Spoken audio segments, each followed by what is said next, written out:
Welcome to today's video. तो आज की वीडियो में हम लोग बात करें कौन सा ऐसा मैट्रिक है जो तुम लोग देख सकते हो कोई भी कंपनी में। अगर तुम लोग को देखना है कि वो कंपनी स्कैम कर रहा है या नहीं कर रहा है, या फ्रॉड है या वो कंपनी में, या फ्रॉडुलेंट कंपनी से हम लोग कैसे दूर रह सकते हैं, ये एक मैट्रिक की हेल्प से। ये मैट्रिक तुमको बहुत हेल्प करेगा, तो इसलिए वीडियो को एंड तक देखना, जल्दी चैनल को सब्सक्राइब कर दो।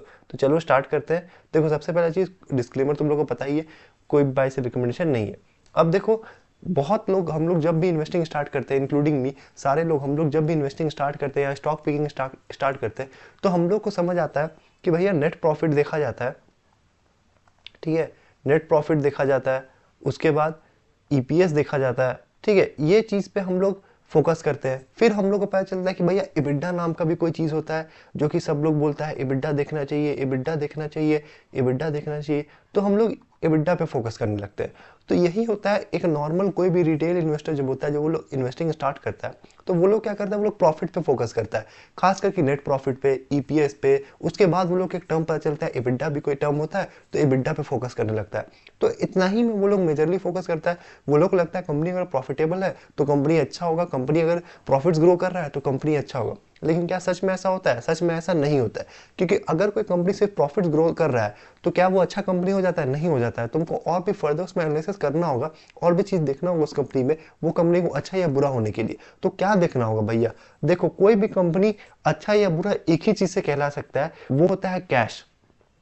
तुम कोई भी बिजनेस को समझ लो, कोई भी बिजनेस अच्छा या बुरा, या तुम्हारे लिए पैसा बना के देगा या नहीं देगा, वो चीज तुमको एक ही चीज बताएगा, वो होता है कैश। कैश हमेशा किंग होता है, कैश को किंग माना जाता है। जरूरी नहीं है कि 100 करोड़ का अगर कोई कंपनी प्रॉफिट शो कर रहा है तो जरूरी नहीं है कि वो 100 करोड़ का कैश भी कमा रहा हो। तो इसीलिए कैश कमाना बहुत जरूरी होता है। क्यों भैया ऐसा क्यों अलग होता है कि प्रॉफिट अलग होता है और कैश अलग होता है? क्यों ऐसा होता है? क्योंकि अगर तुम लोग अकाउंटिंग थोड़ा भी पढ़े हो तो तुम लोग को पता होगा कि हम लोग एक्रूअल बेसिस फॉलो करते हैं। मतलब कि हम लोग तब रिवेन्यू को बुक्स में रिकॉर्ड करते हैं जब वो सेल हो जाता है। मतलब जब सेल होता है तब नहीं, जब पेमेंट आता है। पेमेंट आता है तब नहीं, जब जब सेल हो जाता है। सपोज करो आज हम तुमको 10 करोड़ का माल बेचे, ठीक है, जो कि तुम बोले हो कि हमको अगला साल हम आपको पैसा देंगे भैया, या 3 महीना बाद हम आपको पैसा देंगे भैया। तो अभी हम वो सेल 10 करोड़ ऐड कर लेंगे, पर क्या मेरे पास 10 करोड़ का कैश आया? नहीं आया। तो इसीलिए मेरा प्रॉफिट तो बढ़ जाएगा 10 करोड़ से, लेकिन मेरा कैश नहीं बढ़ेगा। तो इसीलिए कैश किंग होता है। कैश तुमको बताता है कि सच में क्या पैसा कमा रहा है कंपनी, क्या पैसा आ रहा है कंपनी के पास, क्या पैसा नहीं आ रहा है। और कैश देखने के लिए हम लोग, तुम लोग को सबको पता है, कैश फ्लो स्टेटमेंट देखते हैं। एंड कैश फ्लो स्टेटमेंट में भी पहला चीज जो हम लोग देखते हैं, जो इंपॉर्टेंट, बहुत ज्यादा इंपॉर्टेंट होता है, वो होता है CFO, cash flow from operation. तो इसीलिए हमेशा कोई भी कंपनी, अगर तुमको जानना है कि वो फ्रॉडुलेंट है या नहीं है, या फ्रॉड कर रहा है या नहीं कर रहा है, तो ये एक मेट्रिक तुम देखो कि cash flow from operating activity वो क्या कर रहा है। Cash flow from activity positive है, नेगेटिव है, क्या है? अगर पॉजिटिव है तो वेल एंड गुड। लेकिन बहुत लोग यहीं पे रुक जाते हैं कि भैया cash flow from operating activity positive है, इंक्रीज कर रहा है, चलो रुक गए। नहीं, वहां पे नहीं रुकना है। वही हम लोग आज की वीडियो में डिस्कस कर रहे हैं कि क्या चीज उसके आगे जाना है। तो कैश इज नथिंग, तुम लोग सबको पता है कि कैश अगर कोई कंपनी बना रहा है तो वो कंपनी अच्छा, अगर कैश नहीं बना पा रहा है तो कोई फायदा नहीं उस कंपनी का। ठीक है, तो हम लोग को जो देखना है वो होता है सीएफओ बाय एबिडा। ये जो मेट्रिक होता है, नहीं, बहुत इंपॉर्टेंट मेट्रिक है तुमको ये पता करने में कि क्या कंपनी फ्रॉड तो नहीं कर रहा है। फ्रॉड कर रहा है मतलब हो सकता है कि कंपनी फेक प्रॉफिट्स दिखा रहा हो। ठीक है, हो सकता है कि कंपनी फेक इबिड्डा दिखा रहा हो। फेक इबिड्डा मतलब भैया, फेक इबिड्डा मतलब ना ये ही सिर्फ नहीं होता है कि कंपनी एकदम नकली दिखा रहा है कुछ चीज। ठीक है, मतलब कि फेक फेक मतलब इन द सेंस यहाँ पे क्या हो गया कि हो सकता है तुमको बढ़ा हुआ दिखा रहा है।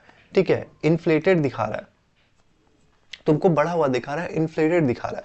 तो इसीलिए हो सकता है उसका इबिड्डा इन्फ्लेटेड हो सकता है उसका प्रॉफिट इन्फ्लेटेड हो, या वो सिर्फ प्रॉफिट कमाता हो, इबिड्डा कमाता हो, ऐसा कुछ हो, वो कैश में उसको कन्वर्ट नहीं कर पा रहा हो। तो इसीलिए ये रेशियो हम लोग को बताएगा, ये मेट्रिक हम लोग को बताएगा कि कितना परसेंट वो अपना इबिड्डा का कैश में कन्वर्ट कर पा रहा है। और तुम लोग, अभी हम लोग डिस्कस किए कि कैश ही बहुत ज्यादा इंपॉर्टेंट है, जो कि हम लोग कौन बताता है? सीएफओ बताता है, जो कि हम लोग को मिलता है कैश फ्लो स्टेटमेंट में। तो सीएफओ जो है वो हम लोग को बताएगा, सीएफओ पर इबिड्डा जो है वो हम लोग को बताएगा कि कितना कैश जनरेट हो रहा है इबिड्डा से। जैसे सपोज करो अगर 70% है, ये जो रेशियो है सीएफओ बाय इबिड्डा, कोई कंपनी का 70% है, इसका क्या मतलब है कि अगर कंपनी 100 करोड़ का इबिड्डा करता है तो कंपनी सीएफओ 70 करोड़ का जनरेट कर रहा है। इसका क्या मतलब है कि कंपनी हेल्दी है, कंपनी अच्छा है, ठीक है, क्योंकि कंपनी अच्छा खासा सीएफओ जनरेट कर रहा है। कंपनी के पास ऐसा नहीं कि कंपनी सिर्फ एबिटा या प्रॉफिट जनरेट कर रहा है, कंपनी अपना कैश फ्लो भी जनरेट कर रहा है, ठीक है। तो सीएफओ बाय एबिटा, बहुत लोग ये रेशियो सीएफओ बाय पैट भी देखते हैं, ठीक है, net profit, CFO by net profit है सीएफओ बाय पैट, लेकिन उससे better metric CFO by EBITDA है। क्यों भैया?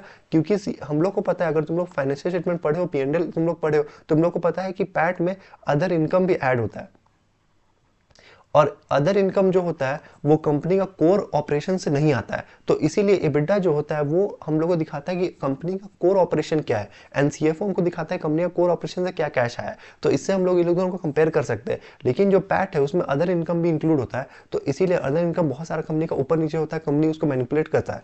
तो इसीलिए पैट उतना अच्छा मेजर नहीं होता है सीएफओ बाय पैट, लेकिन फिर भी तुम लोग सीएफओ बाय पैट भी देख सकते हो, लेकिन सीएफओ बाय एबिटा देखना मत भूलना। तो अगर सीएफओ बाय एबिटा तुम लोग देखते हो, तब तुम लोग को पता चलेगा कि हाँ भैया कंपनी फ्रॉडुलेंट है या नहीं, ये कंपनी कितना अपना पैसा कन्वर्ट कर पा रहा है कैश में या नहीं कर पा रहा है, ये मेन चीज तुमको पता चलेगा। एंड कोई भी बिजनेस में, चाहे तुम अपना घर का बिजनेस देख लो, चाहे कहीं का बिजनेस देख लो, कैश इज द किंग। अगर तुम्हारा गल्ला में पैसा नहीं आ रहा है तो कोई फायदा नहीं है उस बिजनेस का, ठीक है।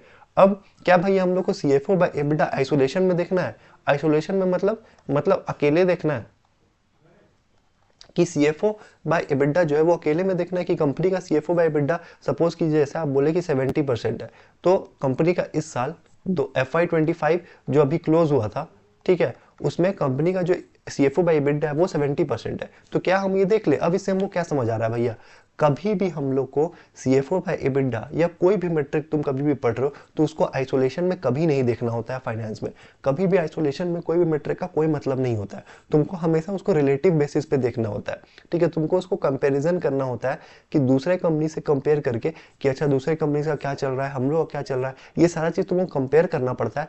तब तुमको देखना होता है कि सीएफओ बाय एबिटा कैसा है। तो देखो, सबसे पहला चीज तो तुमको हमेशा देखना होगा ईयर पे, ठीक है, कि जैसे पिछला 5 साल या पिछला 10 साल कंपनी का सीएफओ बाय एबिटा क्या है। सीएफओ तुमको कैश फ्लो स्टेटमेंट से पता चल जाएगा और तुमको एबिटा पता चल जाएगा पीएनएल से, तो वो तुम लो और उसका रेशियो बनाओ और पिछला 5-10 साल का देखो कि क्या है, कितना परसेंट है, उसका मीडियन देखो, उसका 5 साल का एवरेज देखो, उसका 3 साल का एवरेज देखो, तब तुमको पता चलेगा कि अच्छा ये कितना के अराउंड लाई करता है, कंपनी का क्या है, ये तुमको हिस्टोरिकली पता चलेगा कंपनी के बारे में। तो पहला चीज तुमको ये करना है कि हिस्टोरिकल देखो कि कंपनी का क्या है एंड कितना है हिस्टोरिकल बेसिस पे, ठीक है।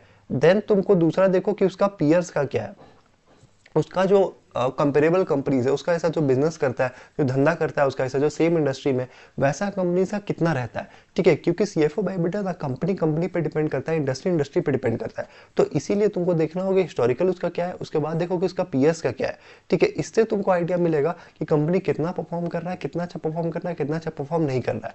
लेकिन अगर तुम एक रूल ऑफ थंब का बात करोगे कि भैया एक रूल ऑफ थंब बताइए ना, कितना होना चाहिए कि जिससे कि हम लोग बोल सके कि सीएफओ बाय एबिटा अच्छा है कंपनी का, सीएफओ बाय एबिटा अच्छा है, कंपनी बढ़िया कर रहा है। एक जो रूल ऑफ थंब होता है वो होता है मोर देन 60%। अगर CFO by EBITDA more than 60% है तो हम लोग बोलते हैं कि अच्छा कंपनी अच्छा है, क्योंकि कंपनी एटलीस्ट 60-70% अपना प्रॉफिट को कन्वर्ट कर पा रहा है कैश में, तो कंपनी अच्छा है। तो more than CFO by EBITDA 60% अगर है तो बहुत अच्छा है। लेकिन ये तुम्हारा कंपनी पे डिपेंड करता है। जैसे अगर B2B बिजनेस है और B2C बिजनेस है, जैसे फॉर एग्जांपल, तो B2B बिजनेस जो होता है वो तुमको पता है कि कंपनी को बेच रहा है। जैसे फॉर एग्जांपल ऑटो कंपोनेंट्स क्या होता है कि ऑटो पार्ट्स बेचता है, तो ऑटो पार्ट्स किसको बेचता है, दूसरा बिजनेस को बेचता है। जैसे टाटा मोटर्स को बेचेगा, टीवीएस को बेचेगा, तो उसको बेचेगा, तो वो कंपनी टू कंपनी होता है। तो कंपनी टू कंपनी में ना जनरली क्या होता है कि क्रेडिट सेल्स बहुत ज्यादा होता है, क्रेडिट में ज्यादा माल बिकता है, तो उसके कारण क्या होता है कि तुम्हारा सीएफओ बाय जो एबिटा है वो कम होता है। जबकि B2C जो कि तुम्हारा कस्टमर को सीधा बेच रहे हैं। अब जैसे सपोज करो कुछ हम लोग खाने गए, ठीक है, KFC में हम लोग कुछ खाने गए या पिज्जा हट में हम लोग कुछ खाने गए, डोमिनोज में कुछ खाने गए, तो हम लोग वहां पे पिज्जा खरीदते हैं, तो हम लोग सीधा उसको कैश देते हैं और उसके बाद पिज्जा लेते हैं। तो वहां पे क्या होता है कि कैश जनरेट ज्यादा होता है। तो B2C में जहाँ पे कस्टमर्स इन्वॉल्व होते हैं वहां पे तुम्हारा सीधा कंपनी जो है वो कस्टमर से डील कर रहा है, वहां पे तुम्हारा CFO बाय EBITDA ज्यादा होगा। तो इसीलिए एक तुम 60% मान के चल सकते हो, लेकिन इसको तुमको ओवरऑल इंडस्ट्री से कंपेयर करना होगा, क्योंकि इंडस्ट्री पे भी डिपेंड करता है कि कितना CFO बाय EBITDA निकलता है, एंड उसको तुमको पीयर से भी कंपेयर करना होगा। तब तुमको पता चलेगा कि कंपनी अच्छा कैसा कर रहा है एंड कैसा कंपनी नहीं कर रहा है। अगर बहुत ही खराब है CFO बाय EBITDA कि 10% है, 20%, 30% है, तो समझ जाना कुछ तो गड़बड़ है, क्योंकि कंपनी जो है वो कैश जनरेट ही नहीं कर पा रहा है। तो तुम क्यों उस कंपनी को फर्दर एनालिसिस करोगे, छोड़ देना उस कंपनी को, बहुत सारा कंपनी जो है उसको एनालाइज करना। तो इसीलिए CFO बाय EBITDA बहुत अच्छा मेट्रिक है जो हम लोग को बताता है कि कंपनी कितना कैश कन्वर्ट कर रहा है EBITDA में से या पैट में से।